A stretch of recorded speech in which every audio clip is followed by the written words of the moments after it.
Hello everyone, I welcome you all in this new video of Psychology of Money, and this chapter is Be Reasonable over Rational.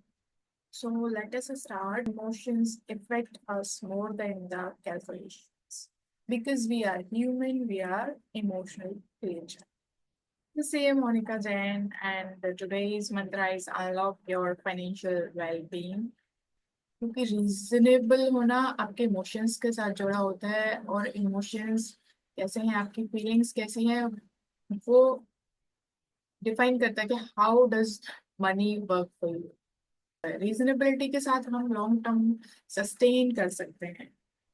जब भी हम पैसे को manage करने की बात करेंगे तो हम रीजनेबल रहेंगे बजाय राशनल होने के, क्योंकि रैशनैलिटी इज प्लेन कैलकुलेशंस। एक मेडिकल स्टोरी है डॉक्टर वैगनर जॉर्ज की। उन्होंने अ, एक डिसीज को ठीक करने के लिए रिसर्च किया कि वो डिसीज फीवर इंड्यूस करते हैं जैसे पेशेंट्स में, तो वो डिसीज ठीक होने लगती है। तो क्या ये रीजनेबल होगा कि जो इंसान पहले से ही कोई डिसीज को झेल रहा है उसको हम फीवर इंड्यूस करें क्योंकि वो उसकी पहले वाली डिसीज को ठीक कर देगा? ये रैशनल है? एक सिचुएशन दी है फॉर एन एग्जाम्पल, ये रैशनल सिचुएशन है, ये रीजनेबल नहीं है क्योंकि लोग चाहते ही नहीं है कि उन्हें फीवर हो। फीवर क्यों ना हो? क्योंकि वो उससे तकलीफ होती है लोगों को। वो रैशनल होना, तकलीफ के साथ रैशनल होना कभी भी काम नहीं करेगा। हमें रीजनेबल होना है।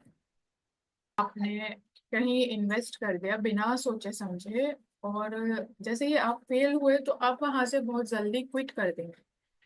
और अगर वहीं आपने कहीं इन्वेस्ट किया है जो आपने देखा था, काफी कैलकुलेशंस किए थे, एनालाइज किया था, उसकी हिस्ट्री देखी थी, उसके फ्यूचर पोटेंशियल देखा था, तो वहां अगर आपको लॉस भी होगा तो भी आप कहीं ना कहीं एक आप में सेंस ऑफ अचीवमेंट होगा, अ, कि आप उसको इतनी जल्दी क्विट नहीं करेंगे। आपका एक ट्रस्ट डेवलप हुआ होगा उस जगह पे। आप उस को सस्टेन करेंगे। आप कम से कम ये फील होगा कि आप एक कुछ मीनिंगफुल था, आप उसके पार्ट थे। वहाँ आपके इमोशंस उस जगह, फीलिंग्स उस जगह, एक कनेक्शन बना, और उस आप इन्वेस्टमेंट से आप कनेक्ट हो। तो ये जो कनेक्शन है ये नेसेसरी है कि आप इतनी जल्दी क्विट नहीं करें। रीजनेबल क्या क्या हो सकता है? एक होम बायस है। जैसे इंडिया में हम रह रहे हैं तो बजाय हम वर्ल्ड के सारे स्टॉक्स छोड़ के we will invest in India, because यहाँ एक फैमिलियरिटी है और वो हमारी होम कंट्री है। तो ये रीजनेबल क्या क्या हो सकता है उसके एग्जांपल्स हैं। एक इन्वेस्टर है जॉश ब्राउन। वो जनरली डाइवर्सिफाइड फंड्स को प्रिफर करते हैं, या उसके लिए वो फेमस हैं। फिर भी वो इंडिविजुअल स्टॉक में इतना सारा पैसा क्यों लगाते हैं? तो यहाँ उनका रीजनेबल आंसर है कि he can invest anywhere he want because he has his money, and he can do what ever he wants with his money. वो जो चाहे अपने पैसे के साथ कर सकते हैं, चाहे भले ही वो डाइवर्सिफाइड फंड्स को एडवोकेट करते हो, चाहे भले ही आपको लगता है आपको कोई क्लू नहीं है कि फ्यूचर में क्या होगा, और भले ही ये सच है कि आपको वास्तव में कोई कुछ पता नहीं कि फ्यूचर में क्या होगा, but still we do forecast because it is our human nature, and humans love predictions. And this is the last slide. We do many things for family reasons. So आप बुक पढ़िएगा और इस chapter को और analyse करिएगा।